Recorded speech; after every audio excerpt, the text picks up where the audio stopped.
Hello everyone, good morning आप सभी को। और आप सभी का मेरे यूट्यूब चैनल में बहुत बहुत स्वागत है।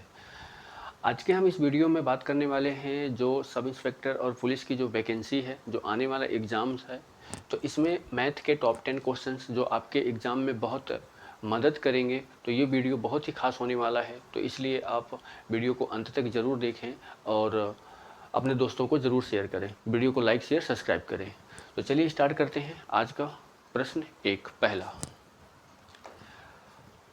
प्रश्न आप लोग के सामने दिया है कि किसी परीक्षा में पास और फेल हुए विद्यार्थियों की संख्या का अनुपात है।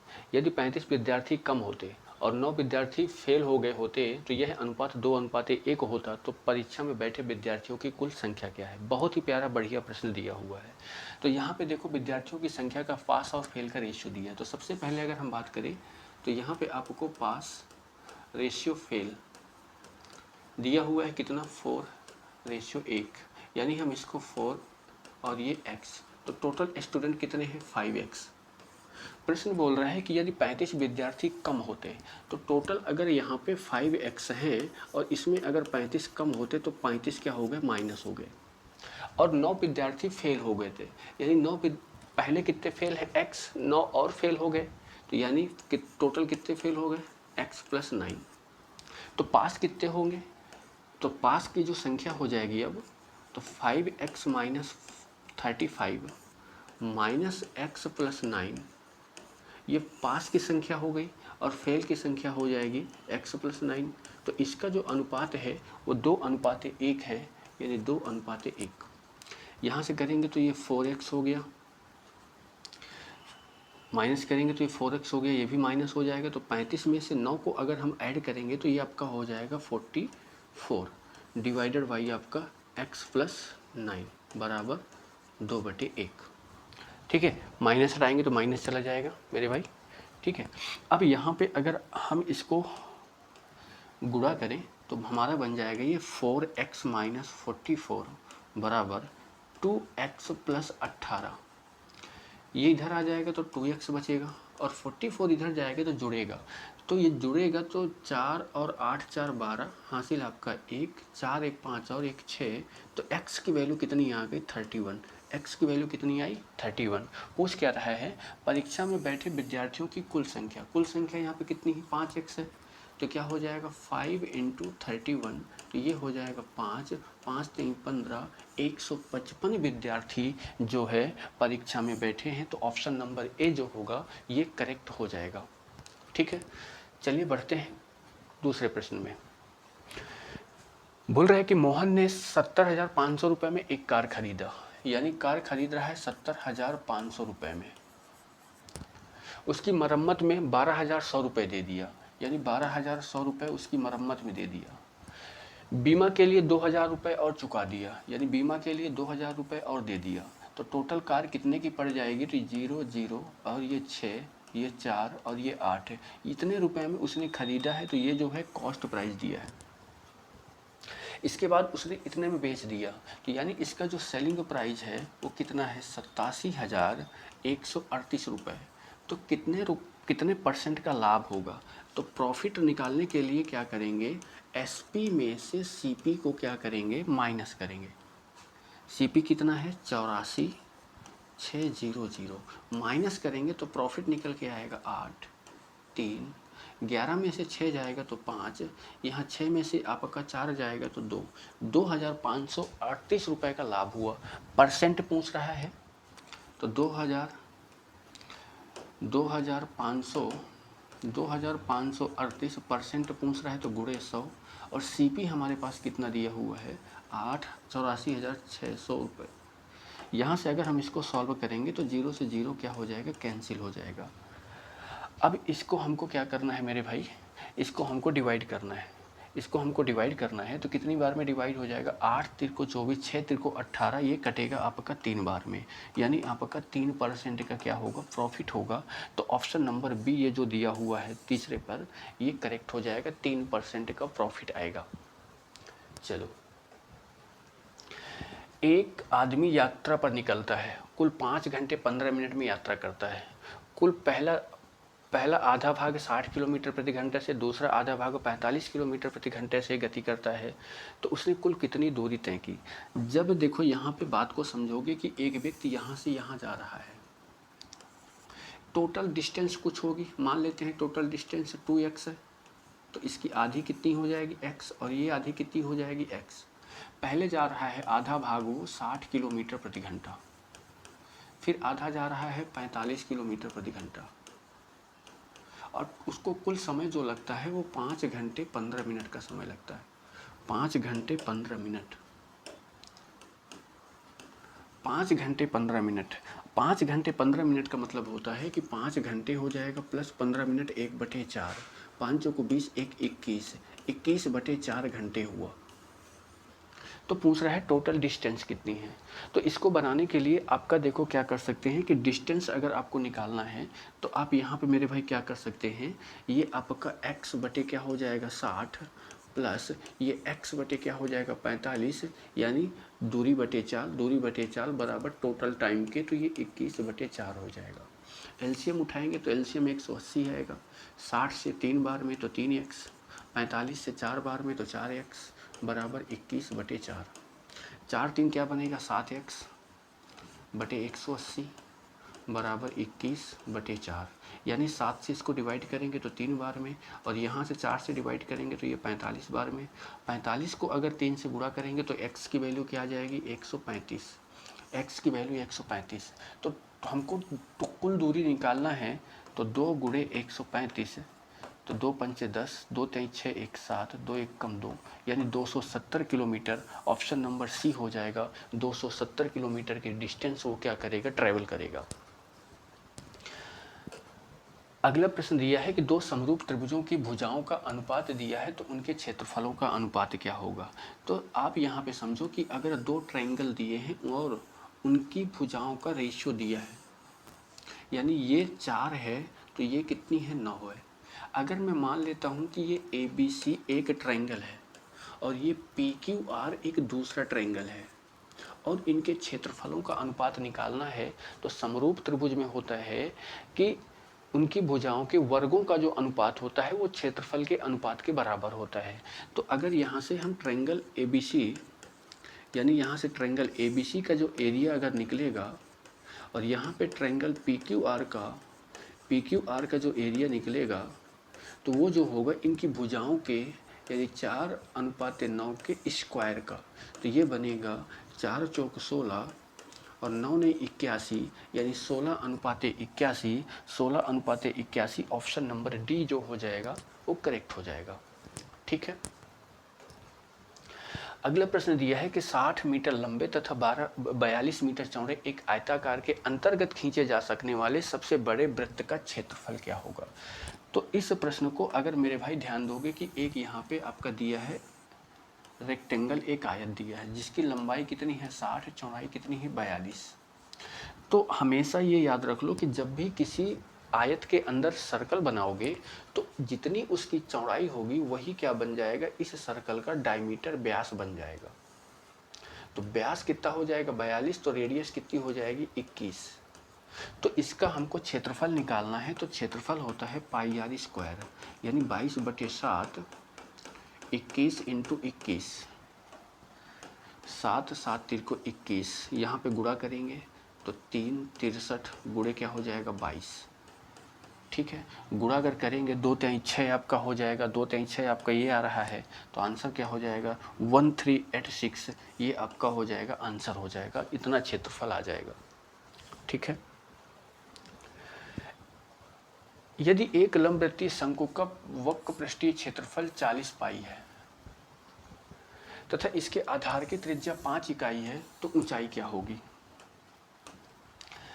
वक्र पृष्ठ, शंकु का वक्र पृष्ठ की अगर बात करें तो ये आपका होता है कितना है πrl, यानी ये अगर शंकु है, शंकु कुछ इस प्रकार से रहता है, ये शंकु है, रेडियस कितनी है 5, ऊंचाई आपको फाइंड करना है, इसको हम L बोलते हैं, ये क्या होती है तिर्यक ऊंचाई होती है। तो सबसे पहले अगर हम यहाँ पे πrl की वैल्यू कितनी दी गई है 40 पाई दी गई है, पाई से पाई क्या हो जाएगा कैंसिल, ये r की वैल्यू 5 है, l निकालेंगे तो 40, तो l की वैल्यू 8 आ जाएगी, l की वैल्यू 8 आएगी, ये 8 आ जाएगी। अब आपको हाइट निकालना है, तो पाइथागोरस थ्योरम जब लगाएंगे यहाँ पे, तो पाइथागोरस थ्योरम लगाएंगे तो ये हो जाएगा h का स्क्वायर बराबर क्या हो जाएगा, 8 का स्क्वायर माइनस 5 का स्क्वायर। 8 का स्क्वायर 64 होता है, 5 का स्क्वायर 25 होता है। 14 में से 5 जाएगा तो 9 आएगा, और यहाँ 5 में से 2 जाएगा तो 3 आएगा, रूट में आएगा, रूट में 39 इसकी क्या हो जाएगी, हाइट हो जाएगी। जो यहाँ पे दिया नहीं तो हो जाएगा इनमें से कोई नहीं राइट आंसर, इनमें से कोई नहीं इसका राइट आंसर। ठीक है, चलो 70 के 75% का 50% का 20% मान क्या होगा। देखो यहाँ पे 70 का कितना परसेंट है, 75% है, तो 75/100 का कितना परसेंट है, 50% है, तो 50/100 का 20% है, तो 20/100। इसको हम निकाल सकते हैं। 25 3 75, 25 चौको 100, 50 एकम 50, 50 दूनी 100, 5 20 पंचे 100। ऊपर आपका क्या बचा है 70 गुणे 3, और नीचे आपका बचा है 4 दूनी 8 पंचे 40। 0 से 0 कैंसिल हो जाएगा, 3 सते 21/4, 3 सते 21/4, तो 4 पंचे 20, 1 4 दूनी 8, 4 पंचे 20, 5.25। ऑप्शन नंबर ए जो होगा वो आपका करेक्ट हो जाएगा मेरे भाई। ठीक है, चलो 0 से 50 के बीच में अभाज्य संख्याओं की संख्या बतानी ही कितनी होती है। तो ये बात आपको पता होना चाहिए कि अगर आपको 0 से लेकर 50 तक के बीच में अभाज्य संख्या निकालना है, प्राइम नंबर, तो प्राइम नंबरों की जो संख्या होती है, इनकी संख्या अगर मैं बात करूं तो ये जो होती है ये 15 होती है। कितनी, 15। ठीक है, तो आंसर आपका क्या हो जाएगा, 15 हो जाएगा। अगर आपको पूछेगा कि 0 से लेकर 100 के तक में, 0 से लेकर 100 तक में कितनी होती है, तो ये आपकी हो जाती है 25 होती है। इनकी अभाज्य संख्या कितनी होती है, 25। अभाज्य संख्या कितनी होती है, 25। आप इसको ऐसे कर सकते हो कि 1 से लेकर, अगर आपसे 25 तक में पूछ रहा है, 1 से लेकर 25 तक में पूछ रहा है, तो आपकी कितनी होती है, 9। 25 से लेकर अगर 50 तक में पूछ रहा है तो ये होती है आपकी कितनी, 6। 1 से लेकर 50 तक में पूछ रहा है तो ये होती है 15। और 1 से लेकर अगर 100 तक में पूछ रहा है तो ये होती है 25। इसके बाद अगर आपको 50 से लेकर कहाँ तक, 100 तक में पूछ रहा है तो इनकी संख्या होती है इनकी संख्या कितनी होती है, 10। तो ये सारी चीज़ें आपको याद होंगी तो आप इनको आसानी से बना सकते हैं, तो इनको आप नोट डाउन कर सकते हैं। ठीक है, 2 टेबल 3 चेयर का मूल्य दिया है। यहाँ पे मेरे भाई प्रश्न को देखोगे तो क्या बोल रहा है कि 2 टेबल को टी से, 3 चेयर को सी से, इनका मूल्य कितना है, 3500 रुपये।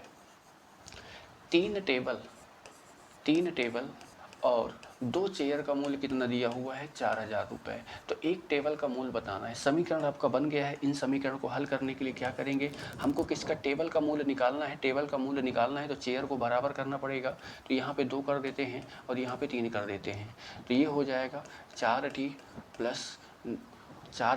प्लस ये आपका 6 चेयर बराबर 2 का गुणा करेंगे तो 35 दूनी 70 होता है, 00 हो जाएगा। 3 का गुणा करेंगे 3 टाई 9t प्लस 3 दूनी 6 चेयर और 4 तीन 12। यहाँ पे क्या करेंगे, माइनस माइनस माइनस, ये क्या हो जाएगा, कैंसिल हो जाएगा। यहाँ पे करेंगे तो माइनस का 5 टेबल आएगा, और यहाँ माइनस का कितना आ जाएगा, 7 5 12, कितना आ जाएगा, 5000। माइनस से माइनस कैंसिल हो जाएगा, टेबल का मूल्य कितना आ जाएगा, 1000। यानी एक टेबल कितने का है, 1000 रुपये का है। तो ऑप्शन नंबर ये हो जाएगा 1000 रुपये। चलो देखो, अगला प्रश्न आपके सामने कुछ इस प्रकार से दिया है कि ए बी का अनुपात दिया हुआ है। आपसे पूछ क्या रहा है, ए डी का अनुपात। तो ए बी सी अनुपाते डी। ए बी कितना है, 4:3। बी सी कितना है, 9:5। सी डी कितना है आपका, 7:8। देखो, अनुपात निकालने के लिए सबसे आसान तरीका यही होता है। यहाँ पे जो नंबर, जो जगह खाली है, जैसे यहाँ पे 7 यहाँ पे खाली है तो 7 भर दो, यहाँ भी 7 भर दो, यहाँ पे 9 भर दो, यहाँ पे 5 भर दो, क्योंकि जो संख्या खाली है, उस जो जगह खाली है उसके पहले वाला नंबर यहाँ पे डाल देते हैं। अब इनको आपस में क्या करना है, गुणा कर देना है। देखो आपसे क्या पूछ रहा है, इनका गुणा करेंगे तो ये क्या आ जाएगा, 4 × 9 × 7। यहाँ पे आपसे ए और डी पूछ रहा है तो ए और डी का निकाल लेते हैं। तो ये आपका क्या हो जाएगा, 3 गुणे 5 गुणे 8।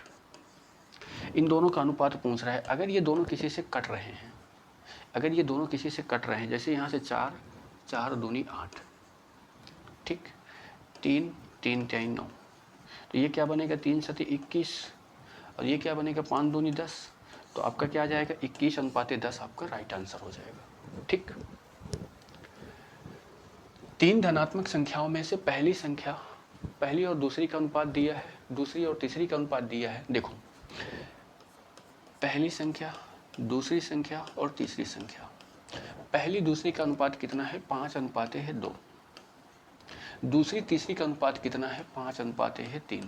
तो सबसे पहले आप पहली दूसरी तीसरी का अनुपात निकाल लो। तो यहाँ पे हम 5 को पुट करेंगे और यहाँ पे हम 2 को पुट करेंगे। तो ये 5 × 5 = 25 हो जाएगा, ये 5 दूनी 10 हो जाएगा और ये 2 × 6 हो जाएगा। अनुपात आपका क्या आ जाएगा, 25:10:6। पहली और तीसरी का गुणनफल, पहली आपकी 25x है, ये 10x है, ये 6x है। पहली और तीसरी का गुणनफल यानी 25x × 6x का गुणनफल दिया है कितना, 5400। 5400। तो इसको जब हम सॉल्व करेंगे मेरे भाई, तो 25 से इसको काट देंगे तो ये कट जाएगा 4 बार में, और 6 नामी 54। तो ये आपका क्या हो जाएगा, x² = 9 × 4 = 36। तो x की वैल्यू क्या आ जाएगी, 6। तो पूछ क्या रहा है, दूसरी संख्या क्या होगी। दूसरी संख्या यहाँ पे 10x है, तो 10 गुणे अगर 6 करेंगे तो ये हो जाएगा 60। तो आपका जो आंसर आ जाएगा वो आ जाएगा 60। ऑप्शन नंबर बी करेक्ट हो जाएगा। ठीक है, चलिए लास्ट में यहाँ पे देखो क्या दिया हुआ है। अगर मैं इसको आपको बताऊँ, ये हमारा क्या है, 0 to हीरो बैच है। जो भी बच्चे, जो भी स्टूडेंट, जो भी भाई आप लोग मैथ और रीजनिंग करना चाहते हो, जिनको बहुत ही ज़्यादा दिक्कत होती है मैथ रीजनिंग में, जिनको 0 से सीखना है, तो एसएससी, रेलवे, व्यापम का अगर आप कोई भी गवर्नमेंट एग्जाम की तैयारी कर रहे हो तो आप मेरे साथ जुड़ो। और मात्र 999 रुपये में उपलब्ध है, और इसमें साथ में आपको 20% का डिस्काउंट भी मिल जाएगा। ठीक है, तो आप अपने दोस्त यार, अपने भाई, अपने सभी लोगों को ये चीज़ के बारे में बताएं। और ये नंबर दिया गया है, इस नंबर पे आप संपर्क कर सकते हैं। जो आपके आने वाले एग्ज़ाम्स हैं उनकी तैयारी आप घर बैठे ऑनलाइन कर सकते हैं। ठीक है, तो ये नंबर है, जल्दी से आप मैसेज या कॉल करके बात कर सकते हैं। वीडियो कैसा लगता है कमेंट में ज़रूर बताएं, और जिन्होंने सब्सक्राइब नहीं किया है सब्सक्राइब कर लें और वीडियो को शेयर ज़रूर करें। ठीक है, मिलते हैं अगली क्लास में, तब तक के लिए धन्यवाद। आप अपना ध्यान रखें और पढ़ाई अच्छे से करें।